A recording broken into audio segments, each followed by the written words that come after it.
Hello everyone, हम लोग बीरभूम ज़िले के दुबराज सिटी में और हमारे साथ में यहाँ के क्षेत्रीय एमएलए है, बीजेपी से है। उनके साथ हम लोग मतलब जा रहे हैं और उनके विकास कार्यों और यहाँ पे उनको जो प्रॉब्लम्स हो रही है, अभी अपकमिंग इलेक्शन आ रहा है और जो क्या क्या तकलीफ़ें हो रही है, हम लोग उनके साथ घूमेंगे और सारी चीज़ें जानेंगे। तो अभी हम लोग अभी कहाँ पर जा रहे हैं?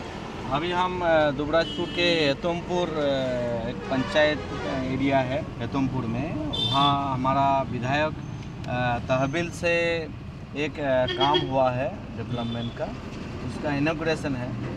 उसको इनॉग्रेशन करने के बाद हम लोग एक हमारा मंडल का बूथ विजय अभियान का एक रिव्यू मीटिंग है, वहाँ चलेंगे। वो एक दूसरा ब्लॉक है खैरासुल बोल के, उसके बाद और एक मीटिंग भी होगा। तो ऐसा पूरा दिन हमारा एक शेड्यूल में चलता है कि कार्यक्रम होता रहता है और लोगों से मिलते भी हैं हम लोग। तो आप ये मतलब आप अभी आपने यहाँ पे सिचुएशन कैसी है? अभी इलेक्शन आ रहा है और तो टीएमसी वालों का अभी सिचुएशन तो बराबर है, अच्छा है।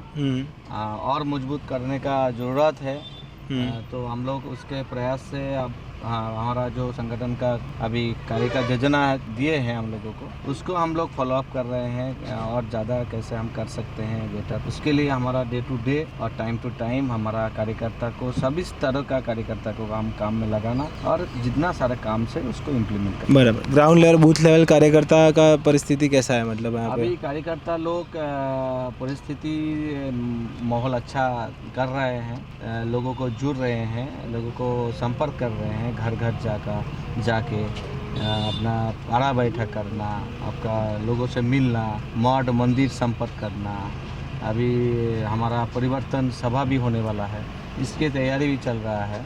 तो अलग अलग कार्यक्रम जो आ रहे हैं उसमें हमारा कार्यकर्ता को सक्रिय करके उसको काम में लगाना और लोगों को जुड़ना और एक माहौल बनाना कि सामने जो इलेक्शन आ रहे हैं उस इलेक्शन में अपना बूथ को कैसे मजबूत कर पाएंगे और सभी वोटरों को हम वोट केंद्रों पे लाने के बाद उसको वोट डालवाना, ये काम हमारा फर्स्ट प्रायोरिटी में रहता है। जैसे कि हम लोग आसनसोल में अभी जाके आए थे, तो वहाँ पे कैसा सिचुएशन है कि आप ओपनली बीजेपी के बारे में बात भी नहीं कर सकते और लाइक बूथ कैप्चरिंग से लेके उनके ऊपर अत्याचार भी बहुत हुआ है, बहुत अब तकलीफ देते हैं। यहाँ भी वो बहुत अत्याचार हुआ है, पोस्टफॉल वायलेंस हुआ है 21 में। 21 के बाद भी बहुत सारे जगह में भी ऐसा माहौल रहा है। तो बावजूद भी हमारा कार्यकर्ता लोग आमने सामने लड़ाई करते हैं, काम में है और बहुत सारे ऐसा बूथ है जहाँ भय का माहौल भी है, ऐसा स्थिति भी है और अच्छा स्थिति भी है। तो जहाँ जैसा स्थिति है उसको देखते हुए हम लोग कैसे अच्छा काम कर पाएंगे उसका काम कर रहे हैं। तो आपका क्षेत्रीय कितना है? मतलब अभी बीरभूम में हमारा कितना? यहाँ 275 बूथ्स है और 16 पंचायत है, 16 वार्ड है। ऐसा कुल मिला के आपका जो पहले वोटर था SIR के पहले, वो 2,54,000 समथिंग ऐसा वोटर था। अच्छा, और अभी नया लिस्ट तो आएगा ना? अभी नया वोटर लिस्ट आज ही निकलने वाले हैं, 28 तारीख आज है। तो हम लोग देखेंगे, सभी वोटर्स का नाम रहना चाहिए। जितना वैध वोटर है, लीगल वोटर है, सबका नाम रहना चाहिए। तो इसके लिए हम भी थोड़ा उसको देखने के बाद ही बता चल सकते हैं। और लोगों को कैंडिडेट करने के बाद उनको विड्रॉ कराना, दबाव डालना, ऐसा बहुत सारे चीज़ किए हैं 21 के बाद, जब लास्ट असेंबली इलेक्शन हुआ था उसके बाद था। ऐसा वोटर हमारे साथ है, जो कॉर्पोरेशन का वोटर जो है, वोटर हमारे साथ है, बार बार हमको अच्छे लीड दिए हैं। सभी जितना बूथ से, सबसे ज़्यादा बूथ से हमारा लीड हुआ है। कॉर्पोरेशन का इलेक्शन कब है? अपना अभी तो 27 में है ना? तो अभी हम लोग एक उनके कार्य क्षेत्र में आए हुए हैं और यहाँ पे एक खातमुहूर्त है जो उन्होंने सरकारी ग्रांट जो पास कराई होगी, तो उसके बारे में तो वो थोड़े विस्तार में हमको बताएंगे। क्या यहाँ पे मतलब काम काज में क्या रखने की ये लाटसाला है, cultural set, okay, cultural stage हो रहा है। ओके। और ये विधायक इलाका उन्नयन तहसील, जिसको बांग्ला में बोलते हैं, हम लोग MLA लैड बोलते हैं। अभी MLA लैड का नाम परिवर्तित होकर बियाप हुआ है। ओके। उसका अंडर में यहाँ पर एक लाटसाला कल्चरल स्टेज हो रहा है। तो एमएलए फंड में से आप ये बनवा रहे हो?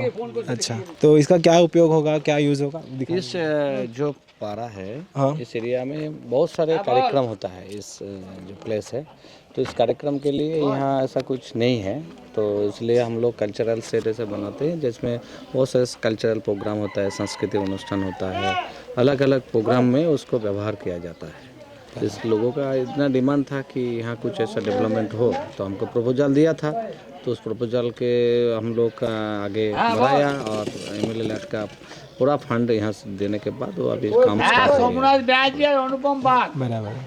तो आप दिखा सकते हो कि जिस तरीके से उन्होंने डेवलपमेंट किया है, और ये पूरा उन्होंने स्टेज पूरा कल्चर बनाएंगे ना? एक स्टेज टाइप का होगा। हाँ स्टेज के ऊपर कोई कार्यक्रम होता है ना, हाँ। कोई भी प्रोग्राम हो, चाहे फंक्शन हो, सांस्कृतिक कल्चरल प्रोग्राम हो, वो सब प्रोग्राम यहाँ पे परफॉर्म किया जाएगा।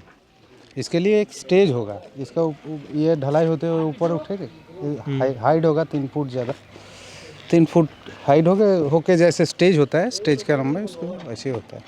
बराबर। कैसा है आपके यहाँ पे कार्य क्षेत्र में उनका काम और वो सब, पब्लिक खुश है? अभी तो हम लोगों का इधर पब्लिक खुशी रहता है। हाँ, अभी इलेक्शन आ रहा है, तो फिर क्या कहना है आपका? यहाँ बीजेपी छोड़ के कुछ नहीं है, यहाँ बीजेपी है। हम लोगों का बीजेपी का विनिंग कैंडिडेट भी है पंचायत का। बराबर। ये हम लोगों का मेंबर है इस वार्ड का। बराबर। ये भी ग्राम्य विस्तार लगता है? ग्राम में पूरा बीजेपी है। हमारे गुजराती में तो खात मुहूर्त बोलते हैं, तो कोई भी प्रोजेक्ट शुरू करते हैं उसके पहले खात मुहूर्त किया जाता है, तो वो अभी खात मुहूर्त करेंगे और उनका मतलब हम यहाँ पे भूमि पूजन, जैसे कि हमारे में खात मुहूर्त बोलते हैं, यहाँ पे क्या बोलते हैं इसको? हम लोग खात मुहूर्त बोलते हैं। बीत पूजा होने वाला है। भित्ति प्रस्तर स्थापन किया जा रहा है। ओके, बीत प्रस्तर स्थापन कर रहे हैं। तो कंस्ट्रक्शन हो रहा है, उसका फाउंडेशन हो रहा है। আমাদের ভারতীয় জনতা পার্টির দুবরাজপুর বিধানসভার যে বিধায়ক অনুপ কুমার সাহা মহাশয় আছেন, তার অর্থ তহবিল থেকে এখানে একটা কমিউনিটি হল হচ্ছে, তার ভিত্তিপ্রস্তর এখানে স্থাপন করা হবে। সেই ভিত্তিপ্রস্তর স্থাপন করছেন অনুপ কুমার সাহা মহাশয়, এখানে নারকেল ফাটিয়ে ভিত্তিপ্রস্তর স্থাপন করবেন। जय श्री राम।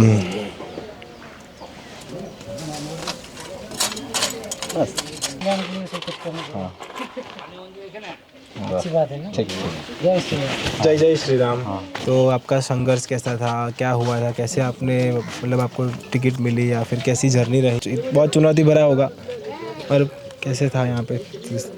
मैं बचपन से आरएसएस का स्वयंसेवक हूँ और बहुत सारे संगठन में काम किए हैं, ऐसा बजरंग दल से लेके एकल विद्यालय से लेके अखिल भारतीय विद्यार्थी परिषद, लॉन्ग टाइम काम करने के बाद मैं पूर्णकालिक लाइफ में भी था, तो अलग अलग दायित्व लेके अलग अलग जगह में काम करने का एक एक्सपीरियंस भी है। तो बचपन से एक राष्ट्रवादी विचारधारा से जुड़े हुए हैं और बाकी युवा मोर्चा का दायित्व में भी है, वर्तमान में राष्ट्रीय उपाध्यक्ष में भी हूँ, अंडमान निकोबार द्वीपपुंज का भी दायित्व में हूँ इंचार्ज वहाँ का। और बाकी जब 21 में जब चुनाव आया, चुनाव में पार्टी ने तय किया कि यहाँ से लड़ना है, तो उसके पहले से ही हम यहाँ आके अपना परिचय बढ़ाना, संगठन को समझना, सभी को एक साथ काम में लगाना, लोगों को क्या क्या इश्यूज है सबको एड्रेस करना, ऐसा सभी विषयों पे इन्वॉल्व होके एक माहौल बनाना कि यहाँ चेंज लाना है और चेंज लाना है तो बीजेपी को ही वोट दिलाना है। तो ऐसे एक विश्वास लोगों को हुआ था और लोगों ने बढ़ चढ़ के अच्छे से मतदान किया है और यहाँ 4000 ऐसा लीड से हम लोग विधायक पद जीते हैं। तो ऐसा 21 में था और पहले दिन से यहाँ 24 आवर्स हम रहते हैं, लोगों से लोगों के बीच रहते हैं, हर टाइम रहते हैं, अवेलेबल रहते हैं। जितना सारा काम है यहाँ सरकार नहीं होने के कारण भी उससे ज़्यादा काम करने का प्रयास करते हैं। जो अपना विधायक का जो काम है उसके छोड़ के भी सेंट्रल गवर्नमेंट का बहुत सारे स्कीम्स का यहाँ इम्प्लीमेंट होना, डेवलपमेंट करना, ऐसा एक अच्छा कैसा हो सके। जैसे मोदी जी ने विकसित भारत बनाने का प्रयास कर रहे हैं 2047 तक इनका जो टारगेट, तो विधानसभा को भी एक अच्छा जगह में लेके जाना है। तो ऐसा एक प्लानिंग हमारा भी है, एक मिशन है, उसको देखते हुए एक छोटा छोटा काम ऐसा हम कर सकते हैं, इसका प्रयास हमारा जारी है। तो आपकी उम्र क्या थी? 37 है अभी। तो 21 में आपकी 32 24 हो गई। तो आप यंगेस्ट एमएलए हो अभी वेस्ट बंगाल के? जी जी। वेस्ट बंगाल के यंगेस्ट एमएलए है और ग्राउंड लेवल पे ही रहते हैं। मतलब हम लोगों ने भी कल भी हमारा अनुभव है कि हमने एक फ़ोन किया तो उन्होंने हमको बुला दिया, अटेंड किया, लोकेशन, मतलब सारी चीज़ें अभी भी हम लोगों को डॉक्यूमेंट करना है, तो उनसे उनके ही मदद से हम लोग अभी दूसरी जगह पे भी जाने वाले हैं। उनको बहुत स्केड्यूल उनका टाइट है तो उनको डिस्टर्ब करना नहीं चाहते, तो उनके हमारे कार्यकर्ता जो है उनसे हम लोग मिल के करने वाले हैं।